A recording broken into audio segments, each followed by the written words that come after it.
A number of years back, I was fairly excited to check out a certain show.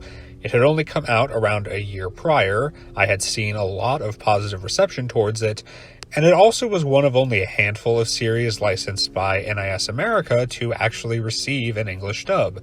That series was, of course, A Lull in the Sea, and despite some initial promise and beautiful animation from PA Works, it ended up ultimately being an anime for which the hype was not met for me. Let me explain. A Lull in the Sea has a decently original premise at first. Humans actually evolved in the ocean and then migrated to the land in this world. As such, you have humans living in both locations, with the sea humans possessing this substance covering their bodies that allows them to breathe completely normally underwater.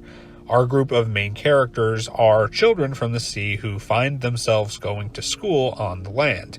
And of course, cultural differences and prejudices cause friction and make the sea children wonder if going to school on land is really what they should be doing. While certainly leaning into a rather expected story about overcoming preconceptions and discrimination for people from different backgrounds, the show at least sets this idea up well enough, and has the benefit of the sea people idea being intriguing. Sure, we've seen things like mermaids in media plenty of times, but this is different. Everyone here is human, but they come from very different worlds, quite literally.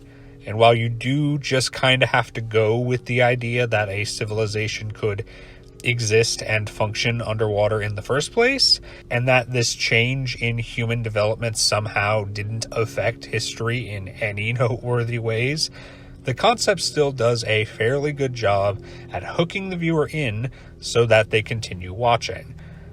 It isn't too long, however, before the problems start to emerge, and while I think the crown failing of this series is much more commonly acknowledged now compared to when I watched it, it is nonetheless still worth discussing.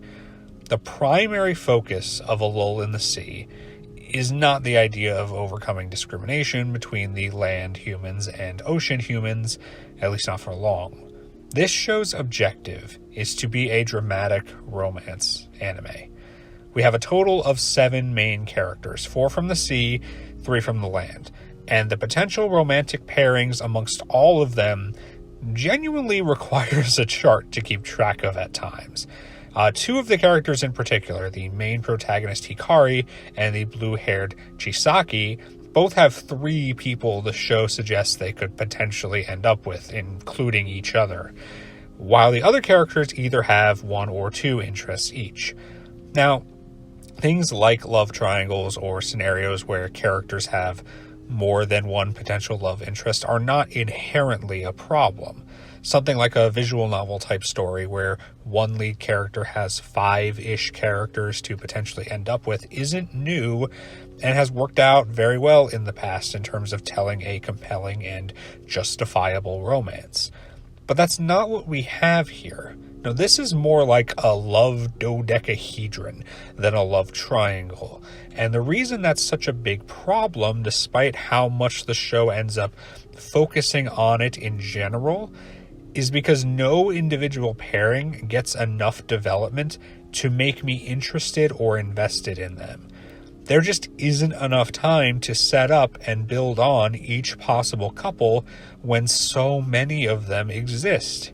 Everything just feels so tangled up and messy, and once the dust settles and the couples are set, I just didn't feel satisfied with any of them. And that's not simply because of who ended up with who, it's because of shallow and bland characters and how their feelings for each other are. This show's time is spent on the romance.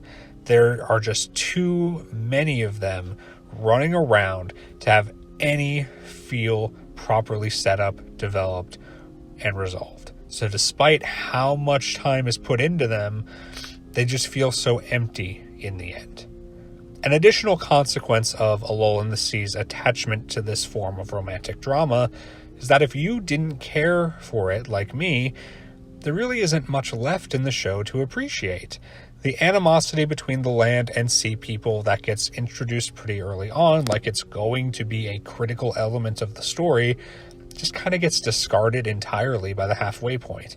And while, yes, there is a reason for this that I'll be vague about to avoid deep spoilers, even that, big, supposedly game-changing reason just kind of gets sidelined to spend more time on the characters moping around over their boring romances.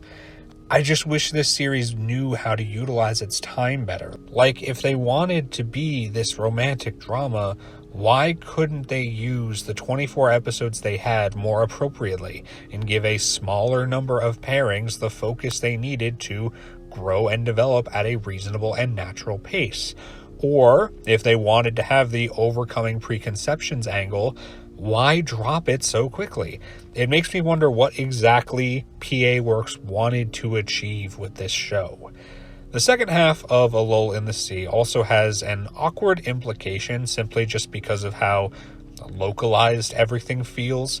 Sure, at first, when it was just about this cultural exchange in this one particular area, that was fine. It wasn't too big of an issue that it wasn't, looking at this on a larger scale. Even if it would have been cool to know more about how the rest of the world is impacted by people living on both the land and sea, it wasn't completely necessary to see that for what the show was seemingly trying to go for.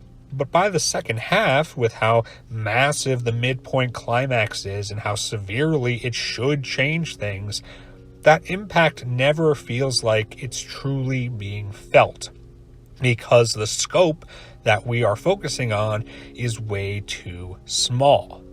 Now, part of that is just due to the show being more interested in the romantic melodrama, but it still feels strange to not see how all of this is affecting the world outside of this one general location.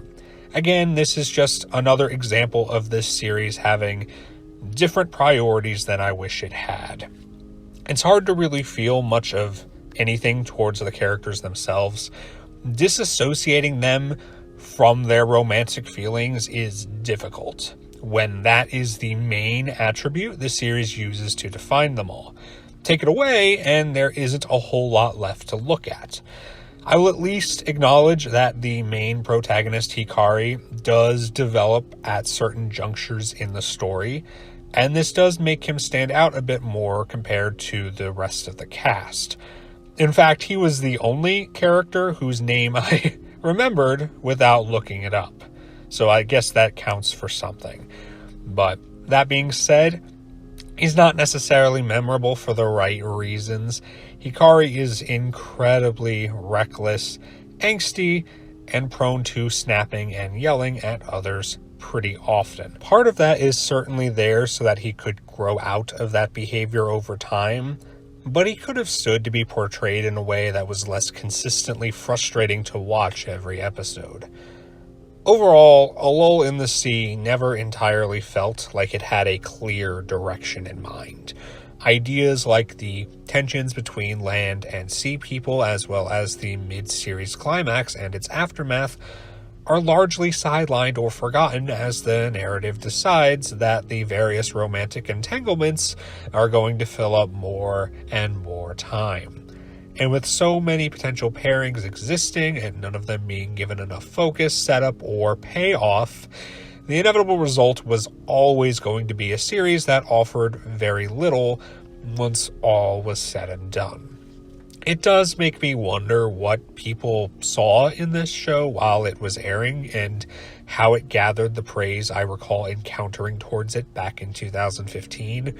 Though, from what I've seen recently, my perspective on this show is definitely more commonly represented nowadays compared to back then. It's a shame a series with such stunning animation and a fair amount of initial potential had to just squander it all. A lull in the sea, indeed.